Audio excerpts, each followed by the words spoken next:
Have you ever gotten so angry you felt like you could literally explode? You're not just imagining things. When you get angry, a whole chain reaction kicks off inside your body, and today we're going to dive deep into what's actually happening. It's a fascinating and sometimes scary process. It all starts in your brain, specifically in a little almond-shaped area called the amygdala. Think of the amygdala as your emotional alarm system. When you perceive a threat, whether it's someone cutting you off in traffic, a frustrating comment online, or a serious injustice, the amygdala sounds the alarm. It sends a distress signal to another part of your brain, the hypothalamus. Now, the hypothalamus is like the command center for your entire body. Once it gets that signal, it doesn't waste any time. It activates your sympathetic nervous system, which is responsible for your fight-or-flight response. This system is designed for one thing: survival. Your body is preparing to either confront the threat head-on or run away as fast as possible. To do this, your command center, the hypothalamus, sends a message down to your adrenal glands, which sit right on top of your kidneys. These glands are a powerhouse of hormones, and they immediately start pumping out stress hormones, most notably adrenaline and cortisol. This is where things get really interesting. Adrenaline is the action hormone. It's what gives you that sudden burst of energy. Your heart starts pounding, beating faster and harder to pump blood more quickly to your muscles.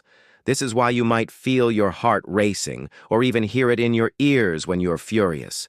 Your blood pressure shoots up as the blood vessels constrict to redirect blood flow.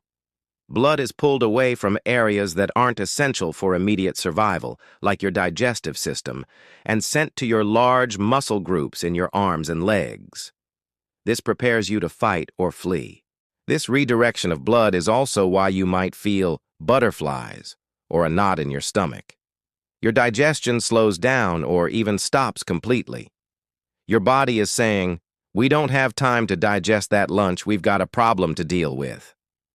Your breathing also becomes faster and shallower, taking in more oxygen to fuel your muscles. You might even notice your pupils dilating, sharpening your vision to better assess the threat. Simultaneously, your liver gets the signal to release stored glucose or sugar into your bloodstream. This provides a quick and powerful source of energy for that immediate, explosive action. It's pure, high-octane fuel for your muscles. This is why you can feel surprisingly strong when you're angry. It's your body's way of giving you a temporary superpower to handle a crisis. You might also start to sweat, which is your body's cooling system kicking in, anticipating the physical exertion of a fight or flight. While adrenaline is handling the immediate crisis, cortisol, the other major stress hormone, is working in the background. Cortisol is a bit more of a long-term manager. It keeps your body on high alert, sustaining that heightened state of readiness. It continues to flood your system with glucose and suppresses functions that are considered non-essential in a crisis, like your immune system. This is a brilliant short-term survival strategy. You don't need to fight off a common cold when you're facing down a tiger, right? So in the short term, this whole process is incredibly effective. It's a primal, ancient system that has helped humans survive for millennia. But what happens when this alarm system goes off all the time? In our modern world, we're not usually facing life-or-death physical threats. Our tigers are more often traffic jams, work deadlines, and arguments. When anger becomes a frequent or chronic state, this survival mechanism starts to work against us. Let's talk about the long-term effects. If your heart is constantly being forced to pump harder and your blood pressure is chronically elevated, you're putting immense strain on your entire cardiovascular system. This increases your risk for a whole host of problems, including heart attacks and strokes.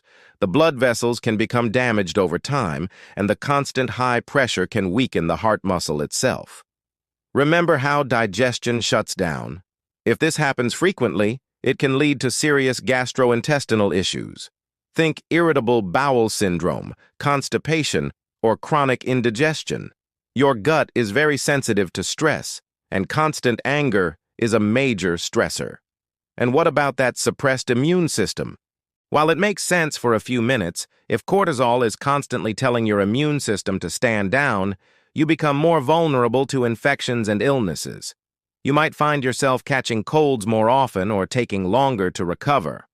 Over a long period, chronic inflammation, which is linked to prolonged stress, can contribute to more serious health conditions. Mentally, the effects are just as significant. Chronic anger can rewire your brain.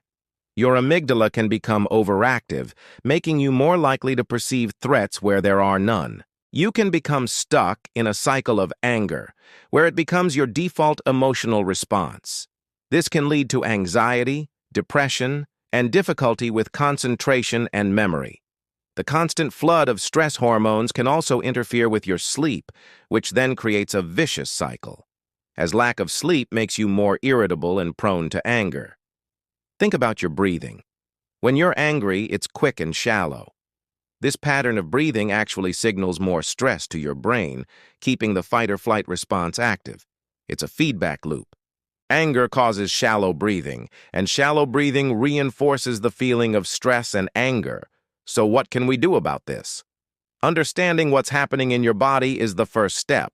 When you feel that surge of anger, you can recognize it for what it is: your body's alarm system going off. The key is to learn how to turn that alarm off when it's a false alarm. One of the most powerful tools you have is your breath. Remember that shallow breathing loop? You can consciously break it. When you feel anger rising, take a slow, deep breath. Inhale through your nose for a count of 4. Hold it for a moment, and then exhale slowly through your mouth for a count of 6. This simple act of deep breathing activates your parasympathetic nervous system, which is the rest and digest system.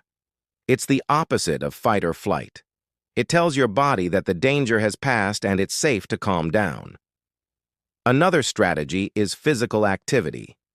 That surge of adrenaline and glucose is meant to be used. Going for a brisk walk, a run, or even just doing some jumping jacks can help burn off that excess energy in a constructive way. It helps your body complete the stress cycle. Mindfulness and recognizing your triggers are also crucial. What situations consistently make you angry? By identifying them, you can either prepare for them or find ways to avoid them. Sometimes just pausing and asking yourself, is this situation a real threat, or is it just an inconvenience? Can give your rational brain, the prefrontal cortex, a chance to step in and override the amygdala's alarm.